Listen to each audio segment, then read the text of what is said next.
literally and figuratively. Our guest tonight grew up in a famous family plagued by mental health issues and very public suicides. She found comfort in controlling every aspect of her life, especially her food and her body. After compulsively seeking help through different gurus and spiritual practices, the freeing moment came when she suddenly realized that she was her own teacher. That's an important place to be. It was okay to be happy, even if it meant leaving others behind. Let's welcome our very special guest, Mariel Hemingway.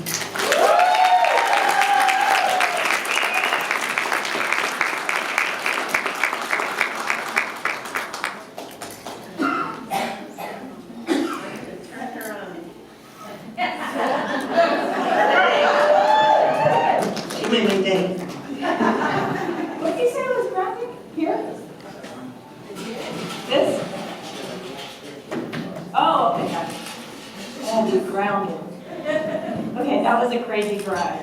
I was like, woo! What the hell are they? I thought it was back in Idaho. Anyway, I want to start, and so that this is really for me, but it's going to seem like it's for you. So I want everyone to close their eyes and just inhale and exhale. Inhale. Exhale. One more time. Inhale.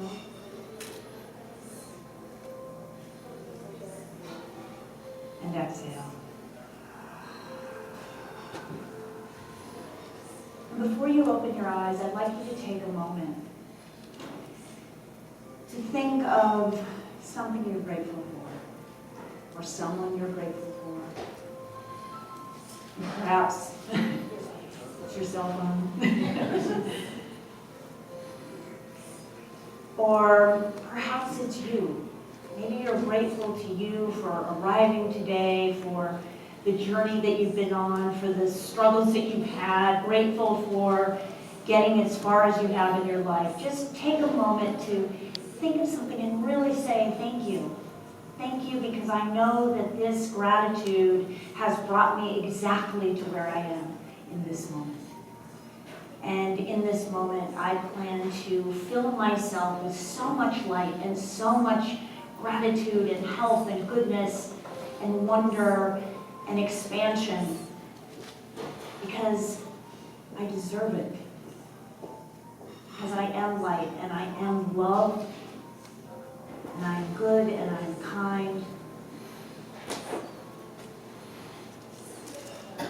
And I had a deep connection to the outdoors because my family, whom I love, by the way, I loved my family because I didn't know any other family, but they were plagued by some pretty tremendous big demons in their lives. I am part of this amazing, creative, and wonderful family, Ernest Hemingway. I mean, your teachers, you probably teach him a bit in some of your classes. He was an extraordinary creative man. He was also tortured. He was, I think that he was probably bipolar if he had been diagnosed today. He had panic episodes, he was up and down, and he self-medicated that bipolar with alcohol and hard living. And I think believing that that made him on this edge, that made him more creative, and I think that's a mistake that a lot of creative people make in their lives. I'm also coming from that great creativity and heritage and legacy. I also come from 7 suicides. So my grandmother Ernest took his life. His father took his life. My grandmother Hadley's father took his life. I have a great uncle, a great aunt, a cousin, an uncle, and my own sister took her life, Margo. And so that was kind of the environment of my upbringing. even though it was in this beautiful environment, it was also crazy. It was so challenging to be in a world that people were so deeply unhappy and nobody talked about it. Nobody talked about anything in my family. I mean, it was the 70s, so people really just had a cocktail and started talking about it. Or doing any self-help. It wasn't that time yet. That was starting in the 80s, but it really wasn't in the 70s when I was growing up. So that was sort of the environment that I grew up in. But the reason why I bring that up is that, thank God I had nature. Thank God I had the ability to go outdoors because my family was so tortured with their own demons, their own fears. Everybody drank in my family. It was sort of a solution to everybody's problems. I would wake up in the middle of the night. I was much, much younger than my two older sisters. My sister Margot, whom you probably are aware of, and then I have an older sister who is still alive, who is schizophrenic and bipolar and had secondary suicidal tendencies. Anyway, these girls I admired and loved, but they were much, much older than me. So me, as a child, I watched this family. I watched this family that I loved very much. My mother was a native Idahoan, and she also drank because she was self-medicating the fact that her first husband had been shot out of the sky when he was in the war, and they'd only been married for like 2 minutes. So he was like Prince Charming, and he was shot out of the sky, and my dad just could never live up to the ideal of this man that she had lost. And then there's my father, who is the son of this great man, and he is under the, he's the son of the greatest writer, probably of the 20th century, if not many centuries to come. And my dad decided to write. Really stupid. Really, no, it's not a good choice. Anyway, he didn't write until after my grandfather had taken his life. He took his life the same year that I was born, in 1961, 4 months before I was born. Anyway, so back to Idaho and why I believe that grounding, as crazy as this segue may sound, I believe that grounding, being out in nature, connecting with the earth, is the very thing that saved my life. Because it wasn't until maybe 15 years ago that I realized that I've been depressed every single day of my life. Pretty much. But it was my connection to going back to Idaho, getting outside, being barefoot, which I never associated it with. I just naturally, I would gravitate towards things like that. Being barefoot, being in nature, hugging trees. Okay, I wasn't that bad, but I was definitely into nature, and I realized it was because it was saving my life. It was literally saving my life. And I think that we all are on these journeys of trying to find balance in our lives. I think we all want to be healthy. I think we want to get past our stories. And I tell my story. I tell my story about my family. I tell my story of my upbringing. I used to wake up in the middle of the night when I was 7, 8, 9 years old. And after my parents had had too much to drink and bottles were thrown, there was blood on the walls, there was craziness that had happened in the house, and I would clean it up, thinking that if I clean it up, we'll wake up the next day and it'll be gone. I'll make it better. So that's when I decided that my role in life was to make things better. I was going to fix everybody, even at 7. I was going to fix my entire family. I'll be the one that just goes out there and I'll just be a really good girl and I'll fix everyone. Then I'll cut to my sister. Really, she was a rebellious kid. My oldest sister was rebellious in a way, but it was the late 60s. She was taking a lot of drugs. She was trying things. She was young, and actually they didn't realize that her acid taking of the late 60s, early 70s, because we lived in San Francisco just prior to moving to Idaho when I was 4. That was just part of the culture. It was kind of new, but my parents mistook her behavior, her actual mental illness and her depression and all of her manic behavior as just her being a messed up kid. You know, she was a teenager who was just messed up because nobody really understood these things and nobody talked about these things. I remember once when my parents were having a conversation about my sister, and I was overhearing it. My father said, well, maybe we should take her to a therapist or a doctor. And I'm like, oh, no, what would everybody think? What would our neighbors think? We just got time. Nobody wanted to talk about it. So my sort of passion in life is to get out there, tell my story, and tell people how important it is that we tell our stories, that we own the fears that we've grown up with, the stories that we have, that we own them, we take responsibility for them so that we can move past them. Because once you tell your story, it doesn't have as much power over you. Once you've sort of like, all right, sometimes people will say to me, oh my God, I have the same story, I was this, and this, and my God, sometimes people's stories are so horrendous and so scary and so much more traumatizing in a way than mine, but it's not that our stories are exactly the same in the facts of it, it's that you relate to the emotional quality of it. Like when people, I remember watching my sisters and wishing that I could fix, I could help. And what was it about them that was so sad and yet so happy, because there was manic stuff involved. And my father being so depressed and feeling as though he wasn't good enough to stick around for, even though my grandfather took his life when he was an adult. There's something about when somebody takes their life. And, these are all issues that I think people deal with far more than we're willing to admit. Maybe not suicide, but I think that we deal with somebody who's having issues, mental issues, and probably you as teachers deal with students that are troubled. But we don't know their story, we don't know what's going on. So I circled this back around to what can we do? What solutions can we give people? What can we give you that are simple things that you can do to help balance people in your world? Balance the students, but also, let me just get back to you. We started the meditation, it's about you. Like, how can you make yourself feel balanced and grounded and good? I'm telling you, grounding, as silly as it sounds, but you're sitting there and you're getting grounded, it changes you. You start to feel the pain of your life kind of start to just release out of your body.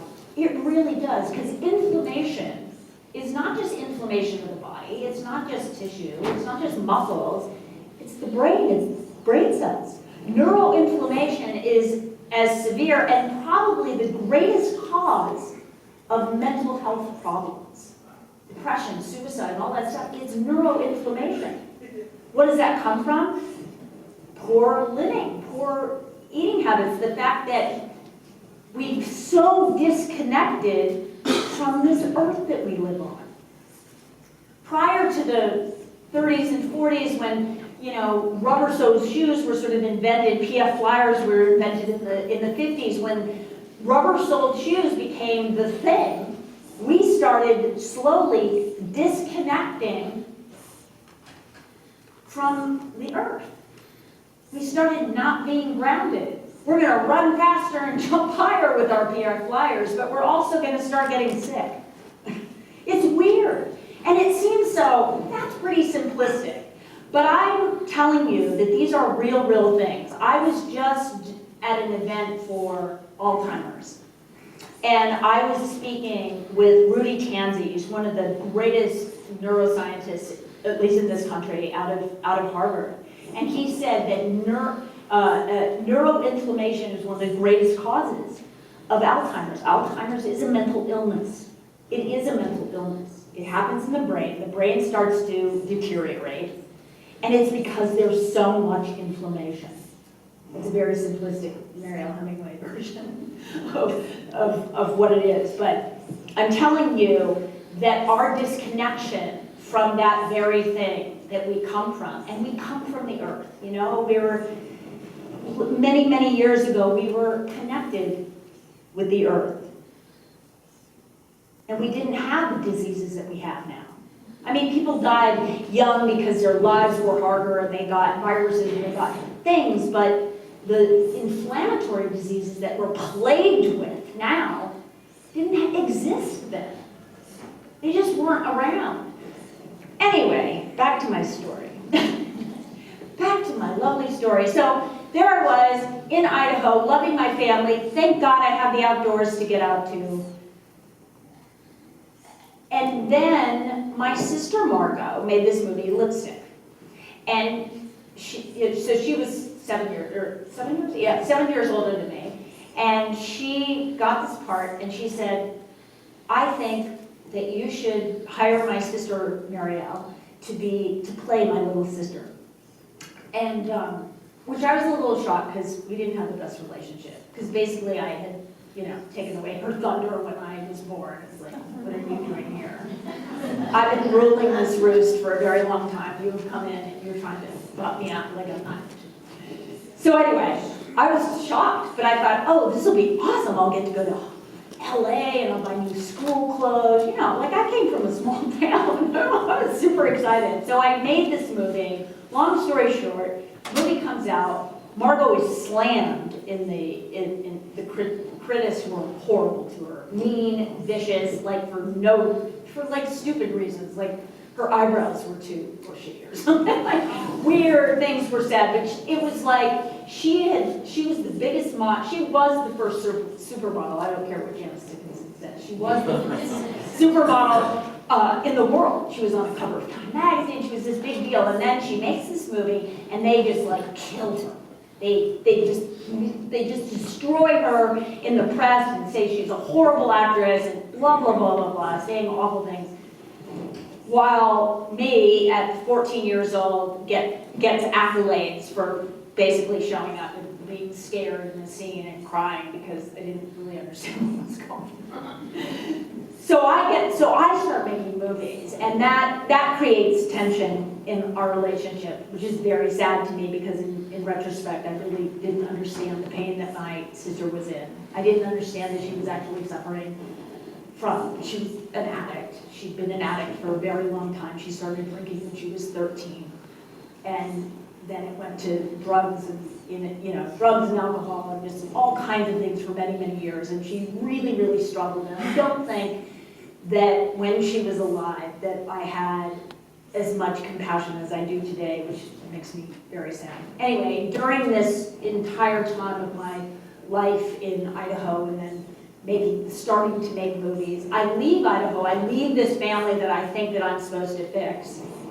And I start to see that people are somewhat normal. Like our movie says, it's like, wait, nobody fights every single night. Nobody's screaming and drinking too much. I'm sure they did at home, but what I saw was it seemed normal, and I thought, wait a second, the world is not how I thought it was, and maybe I don't have to do this. But in the back of my mind, I know that my sister Muffet, who, by the way, I haven't told you this part of the story, during these years where Muffet was taking too many drugs, we moved to Idaho, she starts really behaving kind of a little bit crazy. She runs down the road in Sun Valley, Idaho, in the middle of night, naked in January, with an Isadora Duncan scarf on her neck, and I'm with my dad driving down the road, and I'm 7 years old, and we pick her up off the road, and then they send her off. They told me to college, and we go to pick her up, and she's in an asylum. It was so weird. I was like, why are there bars on these windows? Anyway, so my upbringing was kind of it was strange, and yet at the same time, I love these people. I start to make movies. I start to pull myself away. I moved from Idaho to New York City because I made this movie with Woody Allen called Manhattan. And I moved to New York because I thought, I didn't want to be the fixer anymore, I think. And I think I was tired and I didn't think I was doing a very good job, so I moved to New York. But meanwhile, I'm trying to create this life where I am searching and looking for the things that are going to make me feel like I'm not going to go crazy. Because my biggest fear was that I would go crazy, that I would end up like my family. I didn't realize that addiction was a mental illness. I didn't realize what was going on, but I just knew that I didn't want to be like them. So I became this crazy, like I've eaten every which way but loose. I've done every diet known to mankind. I've exercised in every form possible. I've done every kind of workout thing that there is in this search to find answers outside of myself. I've followed many, many gurus. I've chanted. I've sat in sweat lodges. I've met great spiritual leaders, which, by the way, I've learned a tremendous amount from. But I kept thinking there's somebody out there that's going to fix me. That's going to fix me and take my fear that I'm going to be crazy away from me. I was terrified that I would end up like the rest of my family. So I was searching outside myself for a great many years. I went to Dharamsala to meet His Holiness the Dalai Lama, which was pretty cool. And I went with my ex-husband, and I won't get into that sort of stuff. Anyway, I went with him and a bunch of very fancy, schmancy, erudite people who were heads of magazines and New York Times and Viacom, and they were like whoop-de-doos, right? And they had all these questions all written out, like I know what I'm going to ask His Holiness, and they just had all these questions. And I was just happy to be there. I had nothing to say. We get to this little place in Dharamsala. It's not fancy. It's this little Indian village, and it's a little kind of, it's almost like a two-story cabin, for lack of a better term. But he comes down this stairwell, and it's not a fancy stairwell. He comes down the stairwell, and he's got, his robes on. He's got his little white scarf, and everybody gets a little white scarf. And we're sitting on these kind of overstuffed chairs. They're just, kind of comfortable. Some people are on the floor. My kids are there. My two daughters were young at the time, 13 and 11. Yeah, 13 and 11. And so His Holiness sits down on this overstuffed chair right here, and he looks at me and he has me sit down next to him. Pretty cool. I get to sit next to him. And what I want to say about this incredible visit was the fact that I watched an amazing, amazing human being listen. And I had never seen anybody or observed anybody take in information in such a profound way. He really listened. He really listened. He listened with his whole being. You felt listened to. And it wasn't what he had to say in response to their, questions about world peace or whatever. It was how he took them in wholly. Nobody else was in his line of vision or in his energy when somebody was speaking to him. He was taking them in. So I watched him, and it was about an hour and a half, and periodically he would look over at me and he would smile, and I would look at him and I would just beam, I would smile, and then I would giggle, because that's what I do when I'm nervous, I would giggle. And he would giggle back, and I just kept thinking I was having some subliminal conversation with him. Anyway, so it was about the end of it, and I looked over at him, and I could tell we were wrapping it up, and the other monks were kind of standing up, and I stood up. And as I stood up, and he stood up, and he placed his hand on my hand, and he looked at me in the eye, and he said, "You're okay." And the reason why every time I tell that story I cry is because in that moment, I realized that I was okay, that I didn't need gurus and holistic doctors and all kinds of people and therapists and this and that and all and diets and exercise routines to give me the answer to me. I was that person. I am my best guru. I am my best teacher. I am my best dietitian and fitness trainer. Now, it doesn't mean that we don't need help, because we do. And that's why we're here. I'm here to share with you that grounding is a profound part of our journey to connecting to ourselves so that we can be better human beings. But it doesn't mean that we don't, that we throw the baby out with the bathwater. We need that help, but we have to understand that when it comes to finding our balance and our good health and our wellness and our mental clarity and our understanding of who we are and how we are fitting into the world and how we're making a difference in the world, it all comes down to what we know inside of ourselves. I'm the only person that knows what's right for me. And that's what His Holiness did for me. He allowed me to see that I was my teacher. He didn't do some spiritual mojo on me. He just said, he felt my struggle, I'm sure. That's where he was probably a little bit, psychic or something. Or maybe not. Maybe he just said that. Who knows? And I just interpreted it. But it doesn't really matter, because what I got from that was I want to share with the world that we can heal ourselves. But we have to take responsibility for everything that we do. Whether it's how we eat, the thoughts that we think, how we wake up in the morning. Don't think. But I truly believe that we can come together to help one another to create more balance and health and wellness in ourselves. And again, I'm not saying any of this like, oh, nobody needs to be on medication if they're depressed or suffering from anything. I'm just saying that the more we take responsibility for our everyday, our food, our exercise, our thoughts, our everything, then the more you add to the solution. And when you add to the solution, then the things that come from the outside become helpful, but they're not the thing you're holding on to. Because you've taken charge of your life by looking at it very closely. I've looked at my life very closely. I see the holes. And it doesn't mean that I've figured it all out. It certainly haven't. I am always on the journey to discover more about myself and about my kids and about the people that I love, my wonderful, amazing partner. And I'm always learning. And I think that's the journey, is learning more and being incredibly curious about the journey.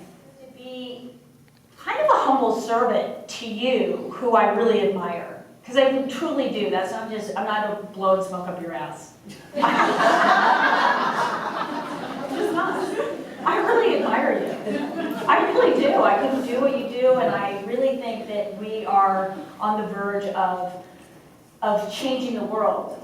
I joined Clint in this journey to shift people's consciousness about grounding. As simplistic and stupid as it might seem to you, the more you feel grounded, you will understand there's nothing stupid about connecting with the earth, which we have disconnected. Diets, eating certain ways, but they were so extreme that they were really addictive behaviors. For instance, I will give you a prime example.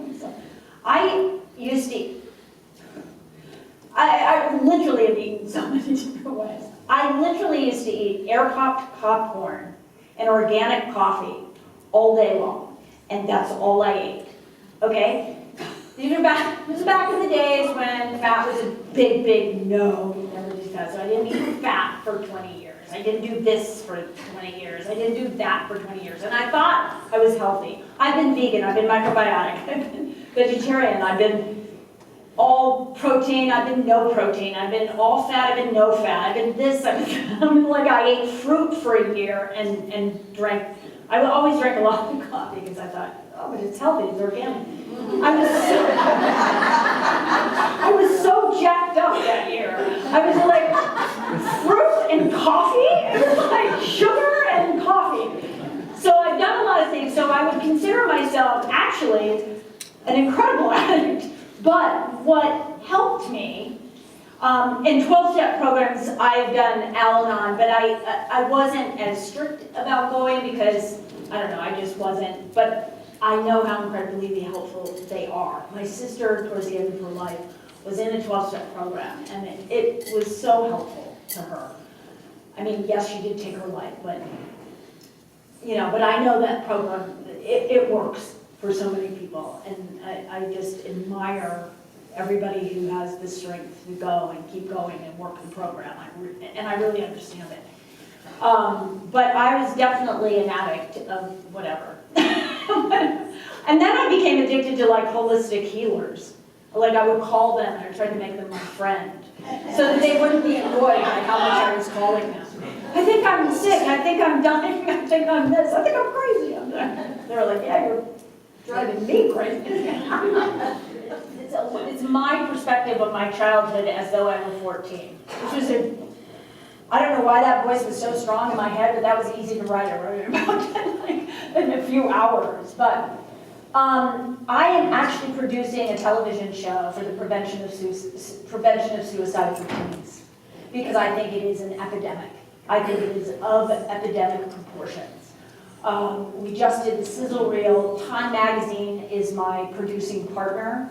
I really think that I think it's going to have, I hope to have a profound effect on people because I want to offer solutions. I want to offer the idea that grounding is an important part of their lives. I mean, we did this sizzle room. I mean, all these kids take their shoes off. They're like, what? Going out in the grass, yay! They're like, you're such a weird person.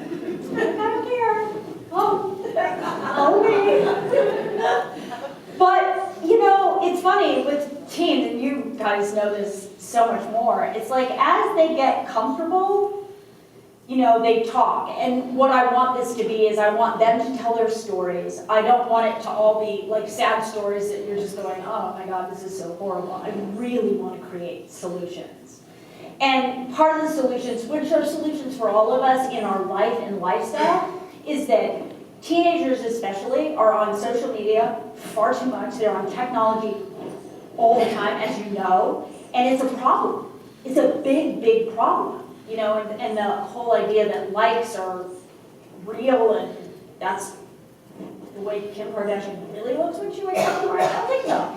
You know what I mean? It's like all this false, it's like false, crazy stuff that they don't know anything else. So we have to re-educate and we have to tell them or offer other kinds of solutions. It's so difficult though because we live in a technical world. It's become a technical world where grounding is the last thing that anybody thinks of. And, you know, EMFs are just flowing. It's why, you know, like I have a universal mat underneath my computer because those EMFs, they're affecting us. When you have that blue light on late at night, it affects your brain. You don't sleep as well.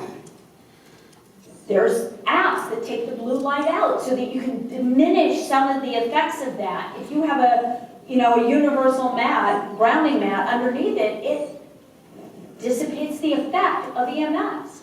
I take a grounding mat when I fly to anywhere. I was in Vegas a few months ago, not my favorite place, like on the 27th floor of some building, and I took my grounding mat and I plugged it in, and the plug worked, and it was really grounded. I'm telling you, it changed the visit for me. I felt like I started to feel like normal, and usually I feel really like out of sorts in hotels that are high up.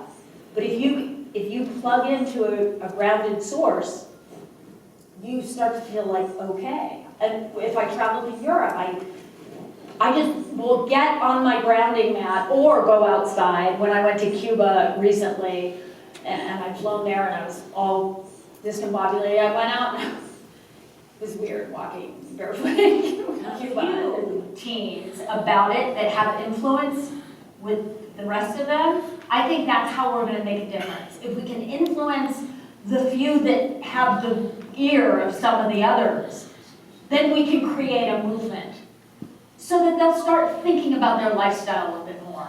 we don't teach people how to live anymore. We teach them all, I mean, you know this better than I do. We teach them all kinds of things that are incredible and useful and wonderful. But we don't teach them basic living skills. No, they can walk a very fine line. It's like playing Russian roulette in my family. I feel like, and I feel like alcohol really is a catalyst for some of our mental health issues in our family. But they know a lot about health and nutrition and grounding and things. So, they're 30 and 32. So they're not little girls. They're on their own journey, and they're, I think they're really pretty stable. But I know that one of my daughters, she struggles with depression, but she's very, I share a lot of my stuff with her, and then she gets through it. She has her tools. And I think we all come with tools. You need a toolbox. You need to figure out what works for you.